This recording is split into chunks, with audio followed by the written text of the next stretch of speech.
bolalar. Joyi kelgungacha hammamiz gapirdik, vatan uchun dedik, ota-onamiz uchun, o'zimiz uchun, tarix uchun, O'zbekiston uchun dedik. Hamma narsa gapirib bo'lindi. Bu o'yinda menimcha gapsiz bugun hamma narsaga nuqta qo'yadigan kunimiz.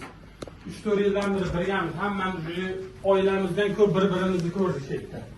Davay, oilaligimizni bugun ham ko'rsataylik. O'zbekistonda necha million aholi bizdan kutib o'tirib, 90 ming tugagandan keyin biz ham menimcha boshimizni yerga qaratib o'tirishimiz. Bizlar O'zbekistondagi hamma o'zbeklar bugun bayram bo'lishi kerak. Bugun bu qonun kun bo'lib qoladi biz uchun. Hamma miyasiga sig'dirsin. Bugun bu kun tarixda qoladigan kun biz uchun. Faqat kuylishga. Bizda bitta o'yin bor. Qatar bilan o'yin kerak emas degan. Bugun hal qilamiz hamma narsani.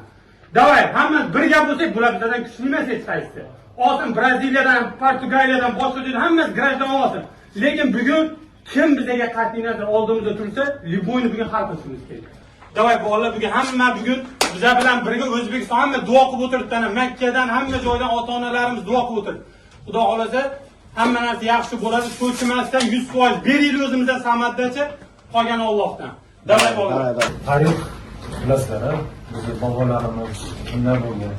Hech qachon esdan chiqarmasin mana. Kim bo'lish qat'iy nazar hozir qarshilik. Sizlar o'zbeksizlar bolalar. G'urur bilan maydonga chiqib kurashing. Shundan tarixni bugun yarataylik. Va omad bo'lsin. Davay bolalar. 1 2